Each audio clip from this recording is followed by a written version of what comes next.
We can figure that out. I'm gonna go like this. Go like this? Okay, all right. Does that mean forward or backwards? Yeah, exactly. You good to go, Josh? Good to go. Okay.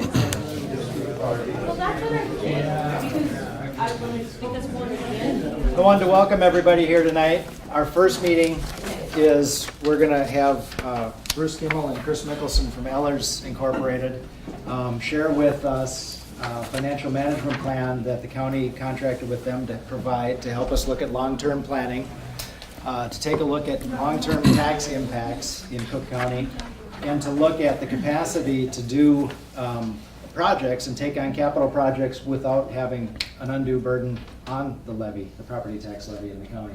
So for this first presentation, I'm going to let Bruce and Chris primarily go through their financial management plan. We'll take a break and we'll have some questions at the end of that. And we're going to take a break before 7 o'clock and then reset our town hall meeting about the 2018 budget starting at 7 o'clock. So what I would ask is that during this hour that we keep our questions and our focus on the financial management plan that we have contracted them to provide us with. So,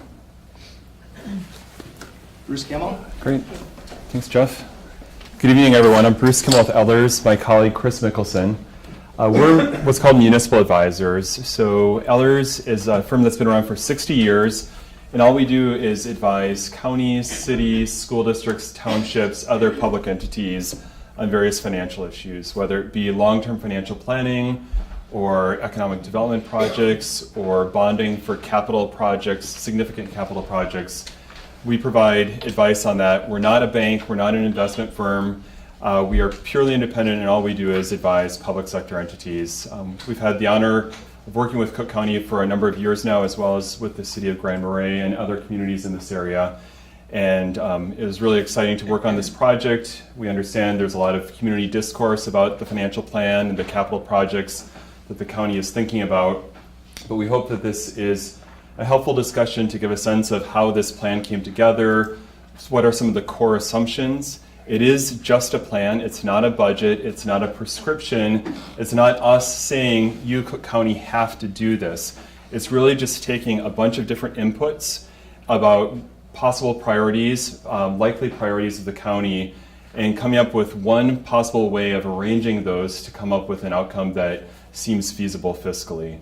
But ultimately, it's always up to the Board of Commissioners to decide from year to year how to execute on the plan, how to update it, what assumptions to change, which to keep in place, and how to go forward from year to year on a budgeting basis. So with that preamble, let's go to the first slide. We just wanted to give a little bit of a sense of where the impetus might come from for long-term financial planning. The GFOA is the Government Finance Officers Association, and it's really the trade organization for CFOs and finance directors and auditor treasurers for all sorts of units of government in the US and Canada.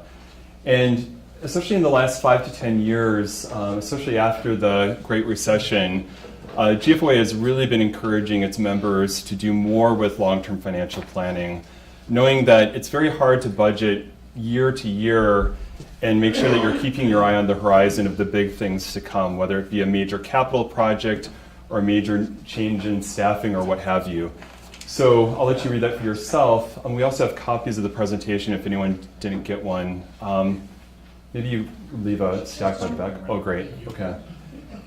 But we've seen more and more of our clients saying, hey, can you talk to us about long-term financial planning and how we can try to balance some of the competing priorities that we have in our community to make sure that we're keeping our eye on what really needs to get done over the next 3 to 5 years. Go ahead. So what is a financial management plan or a long-term capital and operating budgeting model? It's a long-term multi-year fiscal plan for all of counties, primarily the county's tax-supported funds. So, and that at Cook County is most everything is tax-supported. So you don't have a water utility like a city might. You don't have a lot of other enterprises that generate their own revenues. Most of the big things you do are supported by property tax, the 1% sales tax that you're familiar with, and then the federal dollars that you also receive as payments in lieu of taxes. But the model incorporates your existing debt obligations, your future capital plans, and we'll discuss those projects that we built into this version of the model in a moment. It discusses your potential future debt as well as use of cash reserves, and then estimates tax-based growth and future operating expenses as well, so that you're really looking at your capital plans in a comprehensive way. You're not just looking at a building project or a road project in a vacuum, but you're trying to say what all is happening at the county level between the Road and Bridge Fund, the general fund, and the other major drivers of the county budget. And we would also point out that in addition to being something that the GFOA really emphasizes, doing a long-term financial management plan is probably one of the key things that the county can do to bolster its already very strong rating with Standard & Poor's. As some of you may know, Cook County has a AA rating with a stable outlook from S&P, and that's only 2 notches down from the AAA rating, which is the very top rating that any entity can have. For a county of Cook County size, having a AA rating is really outstanding, and a big part of the reason you have such a strong rating is your strong fund balance. They see, for a county of your size, having a strong fund balance as being very essential, and probably the next biggest thing would be having a strong sense of where you're going financially, making sure that you're getting those capital projects done and that you also are budgeting for a balanced budget. So, what were the long-range goals that we were trying to contemplate as we worked with county staff and the county board in coming up with this financial management plan? Well, the biggest impetus for this plan were the major capital projects that the county is thinking about. As some of you know, there are a handful of road projects that are on the docket for this year and primarily next year. Some funded with your new transportation sales tax, and others that will be levy supported. And that's about $3.5 million that's been estimated for that round of road improvements. Excuse me. In addition, there's an estimated $1.3 million of improvements to the east and west garages, roughly $1 million that's been forecast in improvements to the courthouse, about $1.5 million that's been estimated for phase 2 of the community center. And then those are all, as you can see, near-term projects this year and mostly in next year. Then further out, these are the projects that really required the longer-term view, right? And right now, the county is estimating about $10.6 million of additional road projects in the 2019 through 21 timeframe. And then is using a $10 million placeholder for the law enforcement center in the year 2022, and then an $8 million placeholder for the highway main campus project in 2025. Now, the county would be the first ones to say those are placeholders, they're based on educated guesses, but there's a lot more work to be done on those projects before we get to final numbers of any way, shape, or form for those projects in particular. But this is really why the county said, hey, given that we want to maintain strong fund balances, given that we know we have some operating expenses to budget for, given that we want to have a predictable path on our taxes, can you help us come up with a financial plan to model different scenarios and different ways of getting these capital projects done through some combination of debt and cash financing? So that was kind of the main driver here. Other major objectives were to maintain a balanced operating budget going forward, not drawing any significant amounts from fund balance like the county has in a couple of recent years, and also get to a stable property tax increase in future years. This must be a previous version. Did we change other things on the? But this is not the same as the handout. So I think that was one of the few changes that we made, but we'll have to make sure if the graph is updated. Sure, the graph that went out is okay, great, perfect.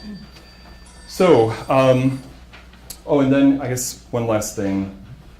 Again, maintaining the general fund balance of 75% of expenditures.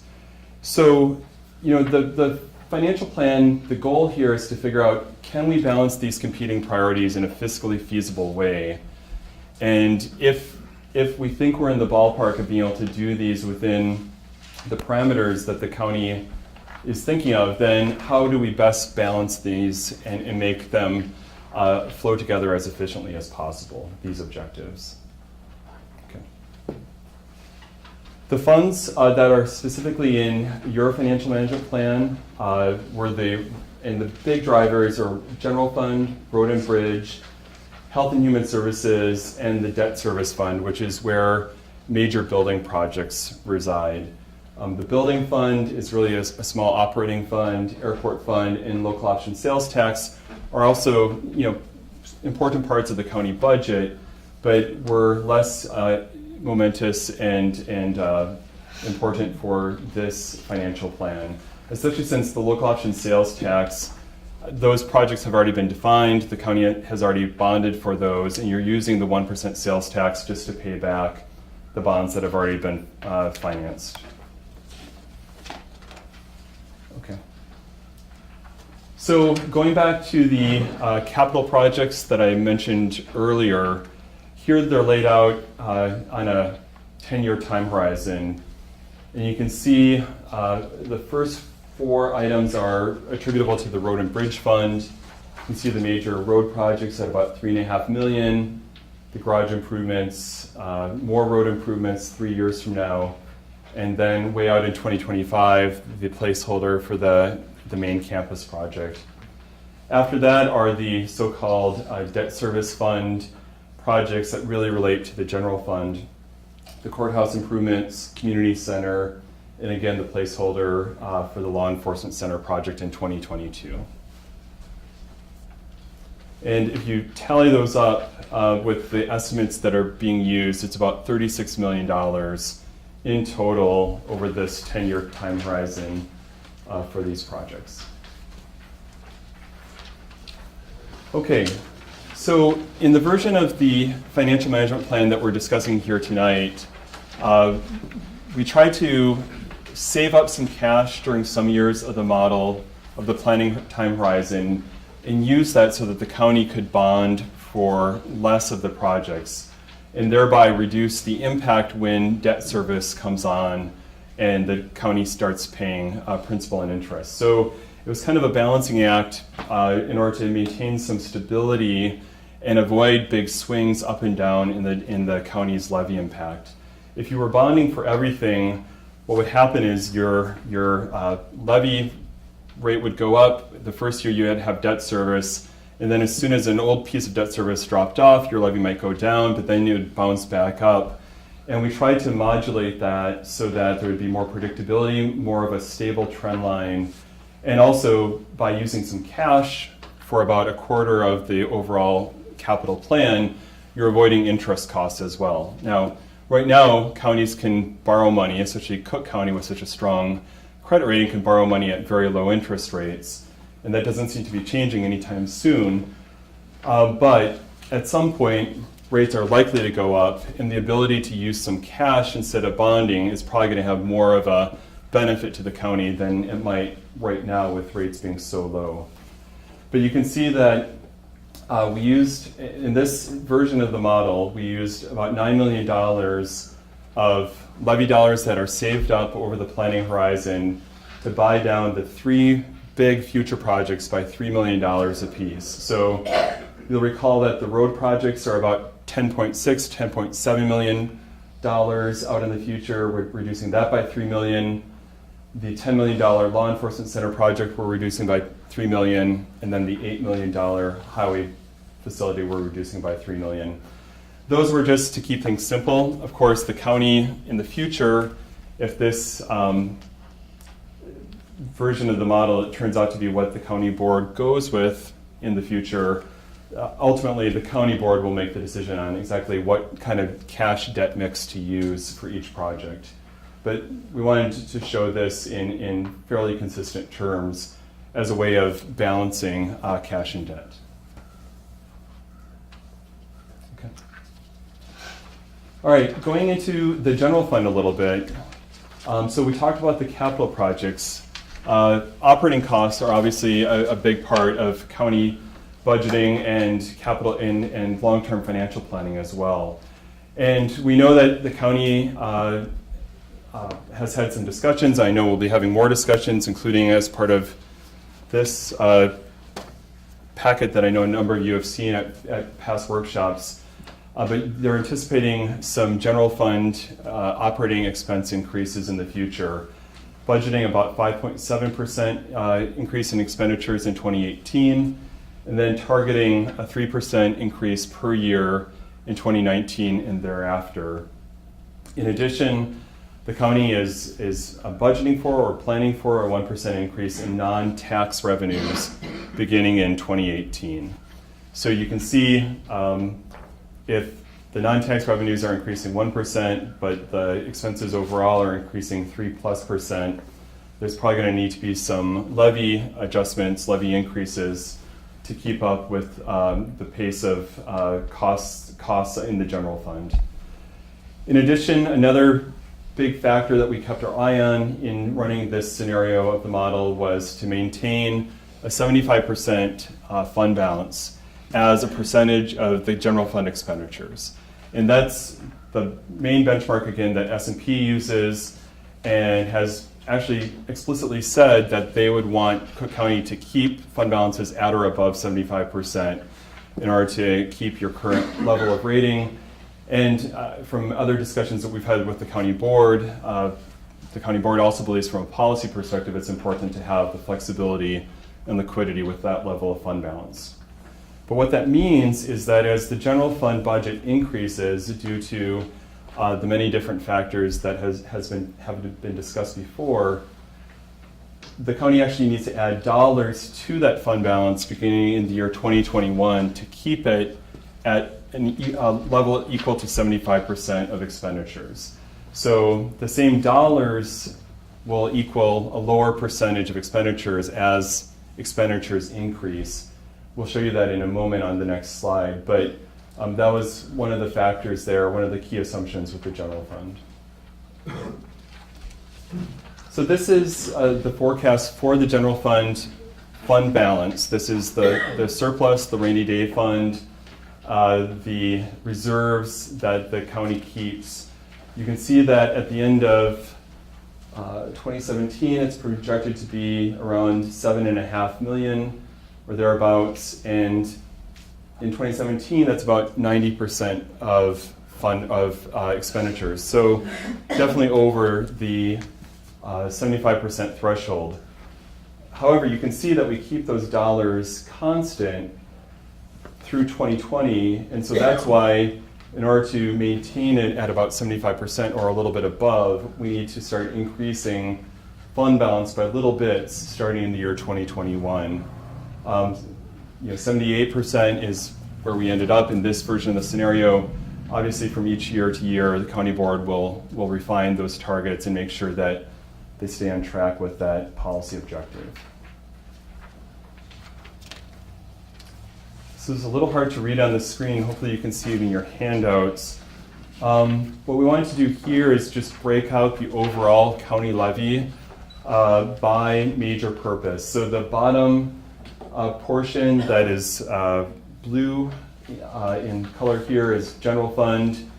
And then you can see how the road and bridge fund definitely increases with some of these road projects that are coming along the way. Health and Human Services, I know Jeff and others have discussed that as part of the budget presentation, but we have that as a separate component of the model, and the portion of the levy that's going towards HHS is in green, and then you have a couple small drivers of the levy in terms of the airport fund, the building fund, and YMC operations. And then debt service is the other driver that has some variability as future building projects get funded. Specifically, the law enforcement center is a driver there. Okay. So the chart you have in your packet is not on the screen here, but we wanted to give some context. The trend line for Cook County is the same. This is based on the FMP, the trend line that we're projecting for, for the county's overall tax rate. Here in 2017, the county's tax rate is about 48%. But then I wanted to give you the numbers for the other counties that we have on the handout. Starting at the top, this year in Carleton County, their tax rate is 83%. St. Louis County is roughly 63%, and Lake County is roughly 56%. There's other counties in northeastern Minnesota that are in that 60 to 70% range. And so, just for point of comparison, a lot of counties of comparable size and situation to Lake County are really more in this range, whereas you are currently at about a 48% tax rate.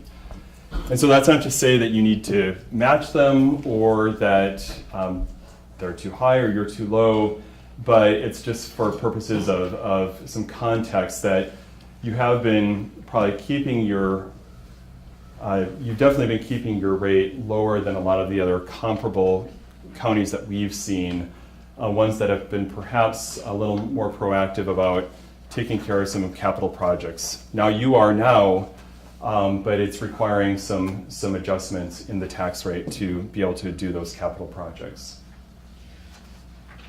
Okay. This page comes from the financial management plan itself. We don't want to inundate everyone with spreadsheet upon spreadsheet, but we can certainly talk through more of the specifics. But so the chart gives a 10-year time horizon, the one that we just discussed, the line chart. This is for the next 5 years, as you can see. And we wanted to start with the estimated increase in the county levy, right? And a lot of you, I think, have heard of the objectives of keeping to no more than a 14.9% increase in the levy in 2018, 13.9% in 2019, 12.9% in 2020. And then after that, it was up to us to try to figure out, okay, how can we balance all of those priorities for future projects along with assumed needs on the capital side, or on the operating side, excuse me, and keep to a relatively moderate increase in the tax levy after the year 2020. And you can see that we are projecting increases in the high 2 to low 3% range after the year 2020. Just a little bit of budget math here. I won't go into great detail, but there is a little bit of a decrease in the levy that's attributable to the distribution that you get from the Iron Range fiscal disparities system. So that's what drops, for instance, your net levy down from a little over 9 million to a little less than 9 million. And then based on the estimated tax capacity, the rate would go from, again, the 48% that it has this year to about 55% next year. So the tax rate itself would go up 13.9%. because we are actually assuming that the tax base increases 1% per year. So the numbers don't always work out to be exactly 1% different, but you can see how, at least in these first couple of years, the levy goes up by 14.9, for instance, but the tax rate change is 13.9%. One thing I should point out is that we haven't assumed any new development in the county. So no new houses, no new businesses, no redevelopment. We're only assuming when we do tax impacts that if the tax base goes up 1%, it's because every existing property value goes up 1%. Is that conservative? Yes. I mean, we know that there is some development going on here, and there likely will be for years to come. And so ideally, in the future, if you see a 1% overall increase in the county's tax base, maybe on average, half of that might be due to inflation on existing properties, and half of that might be due to new development that is increasing the pie and thereby decreasing the burden on existing property owners. But we were informed that the median value home in Cook County is approximately $247,000. And so these tax impact numbers for total county taxes assume that that value goes up 1% per year, okay? It's not a constant. And you can see that based on the increases in the tax rate, that the currently for this year, the county taxes on a median home are about $1,100 per year. And you can see how it would go up to about $1,300 or a change of about $170 by this planning model next year. Then because the value of that house is more, I would go up by a little bit more the following year and a little bit more the following year, 184, 195. And then once we get to the numbers, sort of the stable trendline numbers, which we believe are feasible based on this planning model, you can see the numbers are considerably less than that. And again, I want to emphasize this is a planning forecast. The county decides at this fall what the levy is going to be for 2018. They'll decide next fall what the levy is going to be for 2019, and so on and so forth. So none of this is set in stone, and this is all subject to annual budgeting processes. So bringing it all together, we wanted to provide other snapshots of tax impacts for this 5-year horizon for other values of residential property, seasonal rec, and commercial properties as well. And so we aggregated 5-year impacts per all the other assumptions that I've just gone over. And you can see that going back, this value of 250 is a little bit higher than the true median value. But if you look at that one, it's about $676 in aggregate over 5 years, or an average increase of $135 per year for these various levy increases. And then for seasonal rec, as many of you know, seasonal rec property doesn't receive the market value homestead credit in Minnesota that homesteaded property receives. So the impact for a seasonal rec property at $200,000 is going to be a little bit more than for a residential homestead because of that difference. And then finally, commercial and rental property. In Minnesota, commercial and rental property pay higher class rates. So $1 of appraised market value on a commercial property is going to generate more in taxes than $1 on residential property. But we've calculated for a couple different values in commercial property and for rental property as well, with the average annual impacts to the right. So in conclusion,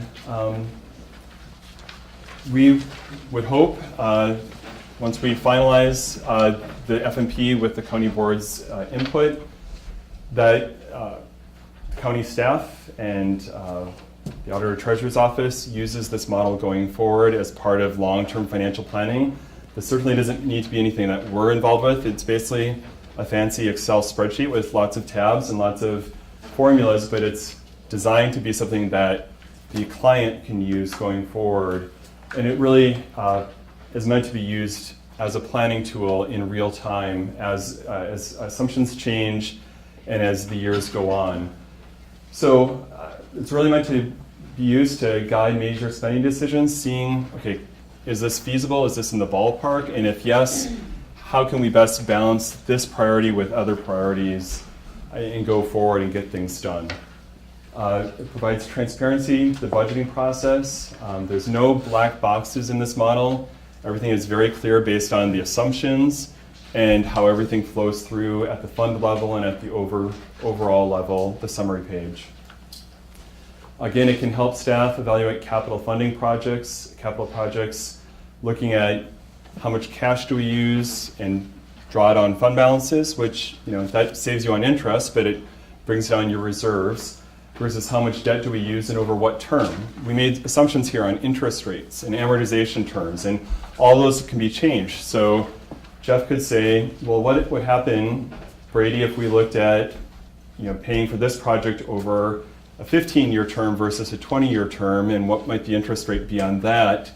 And you'd pay more in annual debt service like you would on a 15-year mortgage versus a 30-year mortgage, but you're going to pay less overall debt service. Or vice versa, maybe we want to try to stretch it out a little bit because interest rates are really good, makes it more affordable, but you pay more in interest that way, and what seems to be the right balance. And then again, it's really meant to be used regularly to guide financial decisions, and you can update it every year with actual results and then shift out the planning horizon one more year. So right now, the last year is 2026. We hope that when it gets updated next year, the final year becomes 2027 and so on. So I think that's all we had. Wanted just to note our contact information. Happy to answer questions now about what went into the model or after. But we think, again, the last thing I want to just stress again, I know I've said it, but this is not a prescription. This is not saying the county board has to go down this path. But what we wanted to do is run one scenario here that shows that the set of parameters that we've been asked to work with do work, they do hold together. This is a way to balance competing priorities, and we appreciate the opportunity to help the county. So. Thank you. I would make a couple of comments about the plan and the assumptions that we put into that. And if I were you, I'd be asking questions about the second or the third page in that identify the major capital needs and the place markers that we put in this project.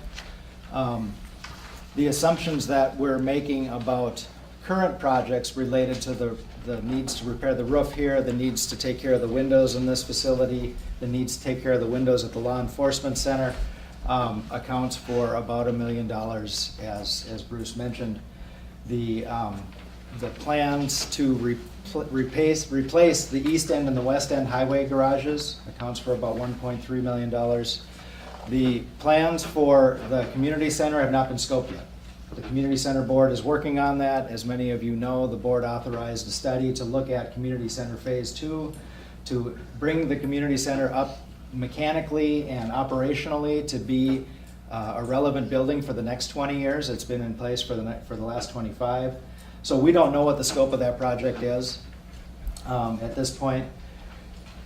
And then we have about $3.7 million worth of transportation projects that we've already spent. We're spending some of that money this year, and we're planning on doing some projects next year.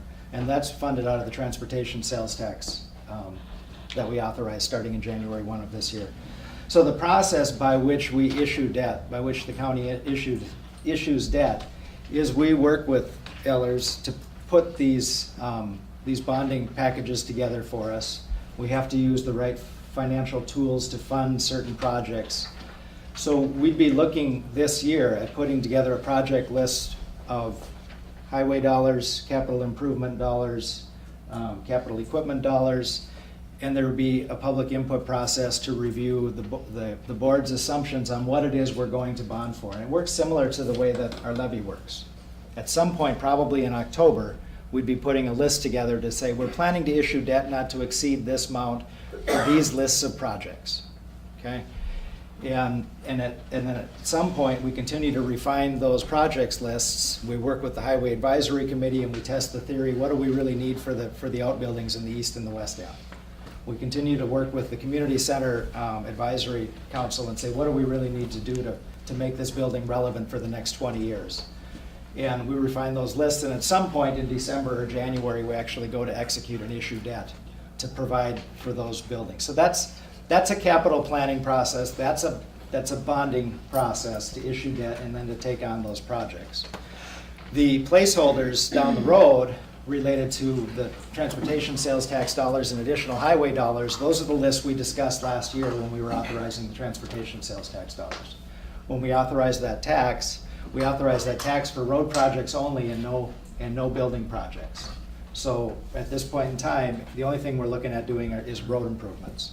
And when we issue future debt for that, there will be a process to review that list. That list is kind of ushered by the Highway Advisory Committee, and it's led by the highway engineer. The other two big projects are assumptions out there ways. We have one of two 72-hour hold jails in the state of Minnesota. And having a 72-hour hold facility means that we spend a lot of time and money with roads, or with cars and officers driving prisoners back and forth from our jail to other places where they can stay for more 72 hours at a time and back for services or court appearances, etc. So the board is authorized to study to determine what the scope of a project would be to update our current law enforcement center or make a recommendation, what's the most cost-effective way for us to provide this mandated service in our county. So that process, we'll be taking those applications for that RFP through the beginning of October, and then we'll be working on reviewing that and selecting a consultant to do that for us and make a recommendation to the board. That's why we got a placeholder way out there, is just to say, we know we've got needs. We know we've got a 20-plus-year-old facility that we need to update at some point, and we don't know the scope of that yet. We also know that our highway, our main campus is not sufficient for the purpose that it serves. It's not big enough, it's energy inefficient, the dry storage building, the structural supports are falling down, and it's not safe anymore. We don't know the scope of that plan either. So as Bruce mentioned, those are placeholders in the capital planning budget. But if we're not thinking about it now, then we're going to be sitting there 5 or 6 or 10 years down the road when we don't have any plans in place going, oh, now we need $12 million and we didn't have a plan for it. Or now we need $5 million and we didn't have a plan for it. So the primary reason we contracted for a financial management plan was to take a look at our capacity to take on these projects. The thing that this project shows is that we have the capacity to take on $36 million worth of projects over the next 10 years and not have a significant impact on the property tax levy. The significant impact on the property tax levy is in the next 3 years to support the operational deficit that we have in our current budget. But that also supports the ability for us to take that debt on down the road. So if you have questions about this presentation, Chris and Bruce are happy to ask them. I wanted to give that much context because I want to make sure that the questions about the assumptions, know that there's a time to have a question about those assumptions and that there's a planning process, and that'll be open and everybody will have an opportunity to see what that looks like. That's out there. The assumptions related to 2018 budget, that's the point of the 7 o'clock meeting. So if you have questions about this process, the assumptions that they use, or any of the numbers that you've seen in there, they'd be happy to answer those for the next few minutes. Yes. Actually, I have 3 questions. But I'll start with my first one. Page 10, your bar graph, and I apologize, I'm really slow on understanding graphs and numbers. Can you explain to me what the percentage numbers are at the top, what that means? I'm glad you asked. Those are the projected increases in the levy. In the levy? So it's just taking the dollar amounts 1 year over the previous one and what is the increase. Okay. So it ties to page 2 pages ahead of, or after that, the property tax impact. These levy amounts okay. are what is represented on that stacked bar chart. As I say, I have a hard time jumping around. Okay, can I jump to my next one? Sure. So you said that you were not planning on increases in the tax capacity besides like 1% or something like Right. that. What has it been for the last 5 years? I think Brady can answer that. You've actually gone down for a number of years and you're just stabilizing now and starting hopefully to head back up. I don't have those in front of me, but we peaked at about $2 billion value, which would be about 20 million net tax capacity, that capacity level. And then we've been dropping since that recession. And we just bottomed out this last year. We think at about $1 million, or 1.6 billion in values, 16 million in net tax capacity. So we kind of bottomed out, and now we're finally starting to go up again. That's what Todd is seeing in the assessor's office. Is that all properties you're talking Our about? That's all properties. Our property taxes have all gone up, they've not gone down. No, that's the value. That's everybody's value, No, which, the amount we pay. right. Yeah, Right. but we're talking value. They're talking value of the tax capacity. Because of the recession, everything dropped. But now they're talking about a 1%, just assuming a 1% increase every year, which at this point seems rational, given that we've bottomed out until some next recession.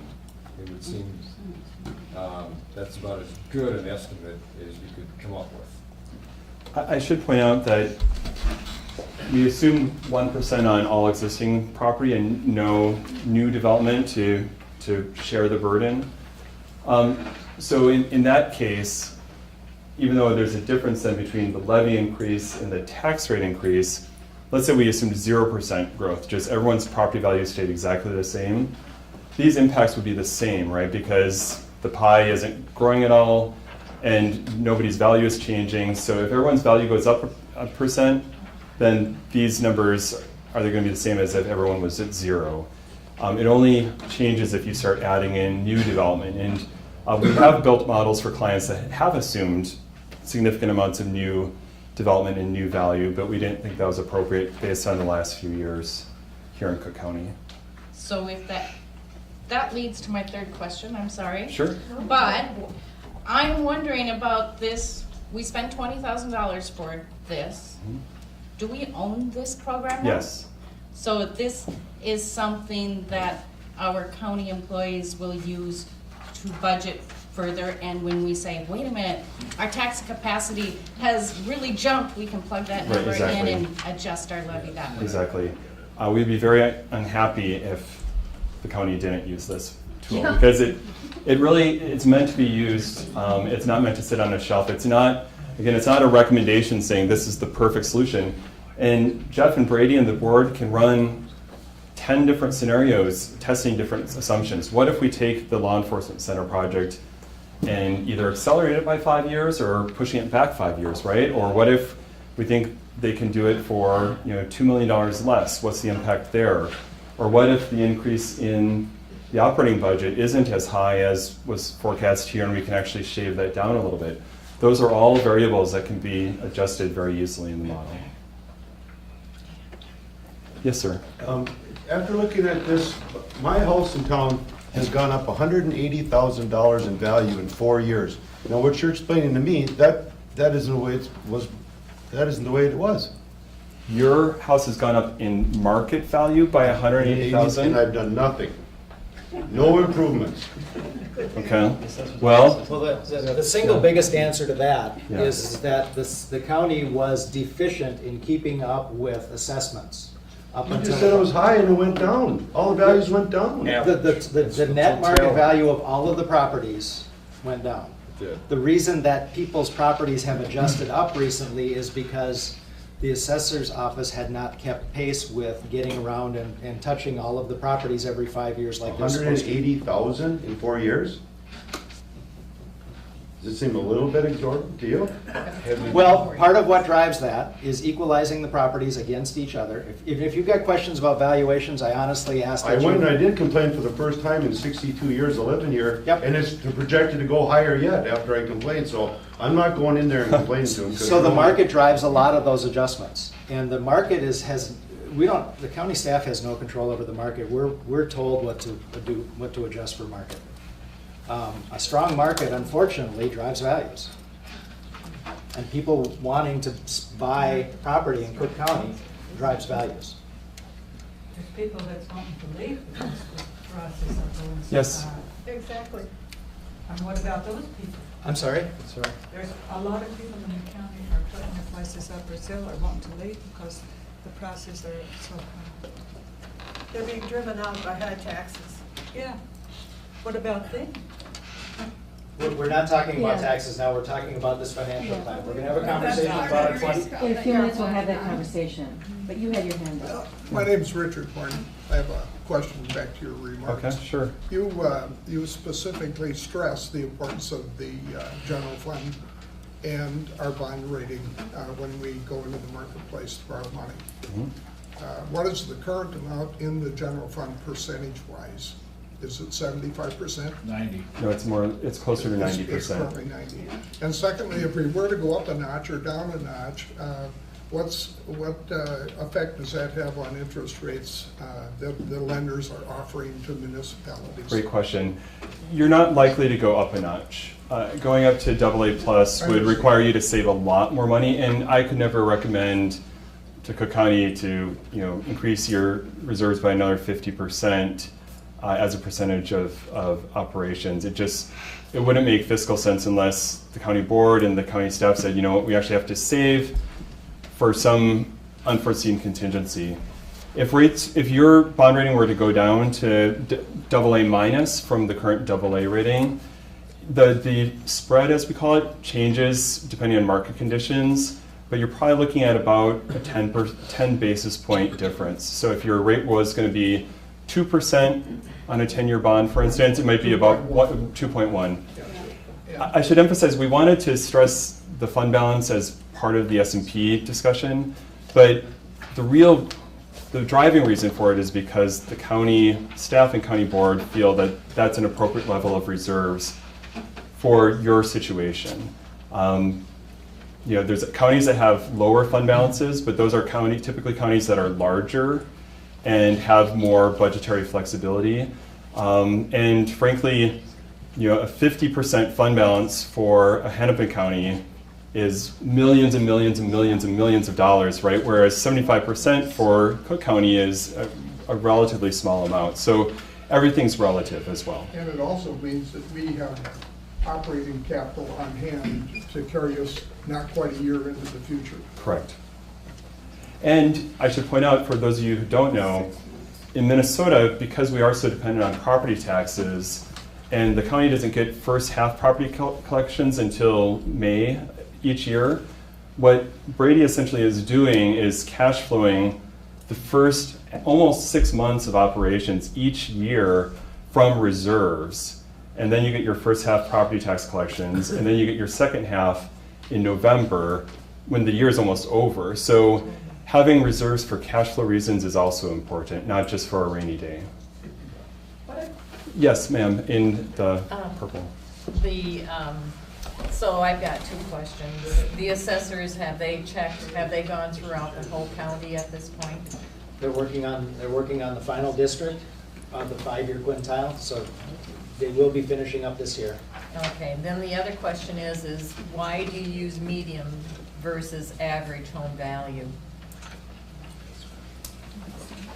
Good question. I actually don't, maybe Jeff or Brady can say, is this a median value versus a mean value, or are they pretty close to each other? I honestly think they're pretty close to each other in our market, but that's a comparison that this auditor's office uses. That's a comparison that the state uses when they're looking. They use it median income, median household income, median household cost. I mean, it's when you search for median or mean on the internet, you're going to get that price. Yeah, and so you use it because then you can compare it. You have other counties and cities to compare yourself to, and the state they're keeping track of it that way. Good question. Use either one. That's something that we just take for assumption. Everyone talks about medians, and you're right, that's not the same as average. Thank you for reminding us of 6th grade math in the number chart. Yes? I don't think some of this is realistic because our expenditures up here are getting more and more and more. And I just can't see that all of a sudden these expenditures are going to go down compared to the income. What expenditures are going down? All the expenditures that we do for health insurance, for every project that you're doing, for just keeping supplies, everything that goes into the budget.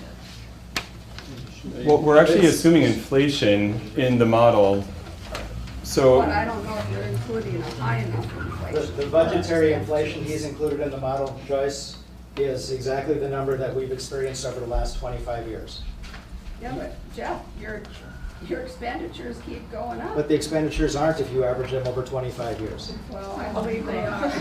So that's a question about the operating budget. I would like for us, if we have one last question for Bruce and Chris, to ask that before we take a break and start our 7 o'clock meeting. yes, sir. Maybe. Maybe two, yep. All right. As I Yes. look around the room and see the average age of the audience, I'm reminded that our elected representatives and our managers need to look at the peculiar nature of the tax base in this county. Not only do we have all the state and federal land that isn't taxable, but you have an elderly population on fixed incomes whose medical costs are going up astronomically every year. There's inflation that the government and you people don't take into account.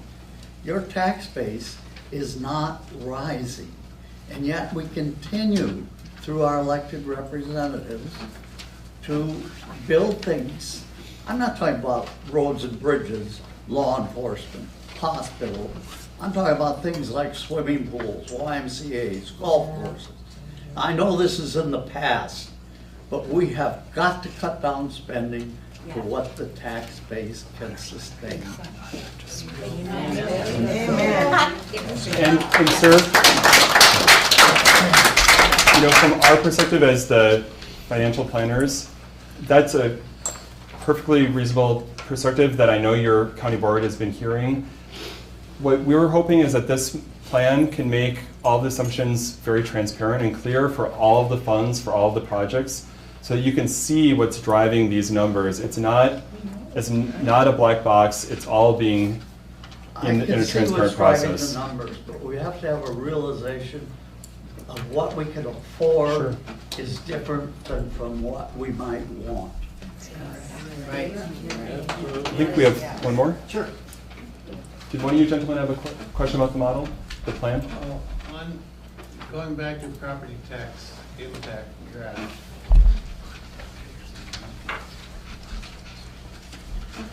It's on page. Yes. Where it says rate percent increase, and then it gives the year 13.9 and 12.9. Yep. Is that, like for 2018, is that a 13-point increase over the tax of 2017? And so you have an increase projected of 13, and then the next year you have another 12% over the increase of 13.9, and then the next year you have another increase of 12.9. Is it an accumulative thing where after 5 years you'll have, I don't know how much that adds up Well, to? so the numbers you're talking about, the dollar amounts are on this top. I'm talking about the percent. Right. Well, this is how much the tax rate is going up. The tax rate is purely, hold on, the tax rate is purely a function of the levy divided into the tax base. I think what you're really caring about is the dollars. And yes, the answer to your question is yes, this 14.9% is 14.9% over the 2017 levy. And then the 2019, this is a projection, it's not set in stone, would be 13.9% over the 2018 number. And so they do jump from 1 to 1. So you're right, those are 1 year after the next. So would it be fair to say on a given property, a house, say your median of 250,000, that it's going to increase 13.9% this year, and whatever that number is, then the next year it's going to be 12.9% over that new total of the previous year, and it's Right. going to keep growing and growing and growing. Right, so sir, just to, what we tried to show here, again, this is approximately the same number. So if you take all 5 years together, per this plan, it's not a budget, the county board has not adopted this in any way, shape, or form, but it's a total of a $676 increase over 2017. And if you divide that by 5, it's $135 per year. But yes, it's 5 years of increases per this plan, and the priorities in the plan, mostly capital projects and operating costs. I think So if you got one last question, let's take it. But what I'd really like to do is get on to the budget. So in that, with those figures then, that doesn't include your valuation. So how often is your valuation going to change? The standard is that properties not improved are to be valued every 5th year. If there's an improvement, they'll be valued after a permit is pulled. And the plan is assuming 1%, Per year. everybody going up 1% a year. But if your market sales are selling out there at way above what comparable sales are, which is going on now, your appraised values are gonna go up every year, and it doesn't mean it would be 1%, it could be a lot more than that. Right, Good. but remember, the county is solving for the levy amount, and that's what gets passed by the county board every fall. And so, you know, you're right, some properties might go up 10%, others might go down 10%, and the tax rate and the tax levy that you all pay as taxpayers is really driven by the dollar levy. And so that's what really, I think, the focus is for the governing body, and that's what drives everything else. But I know your question is more about the budget than about this plan. No, this one isn't. Okay, great, then one more question, Lloyd. So I just want to know who come up with the prices, like on some of the buildings, like the 2 county garages was 1.3 million. And Those were numbers that I gave them to include in the plan. where did you get the numbers from? I got the numbers for those 2 projects from Dave Betts. And what does he know about buildings?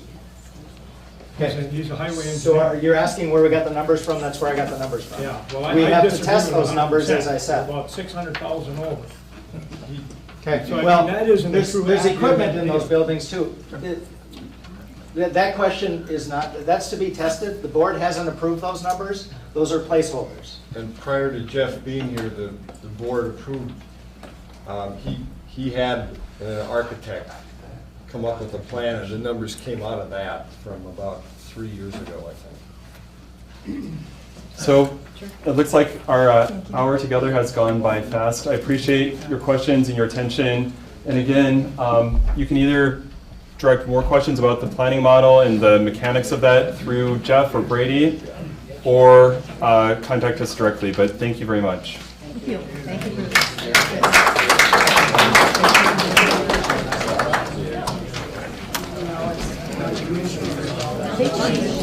Oh, I probably shouldn't walk away with your lavender. Okay, so what comment?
Thank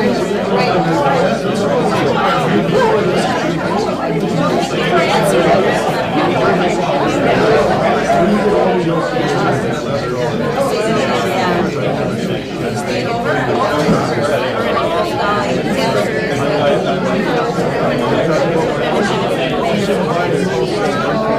Thank you.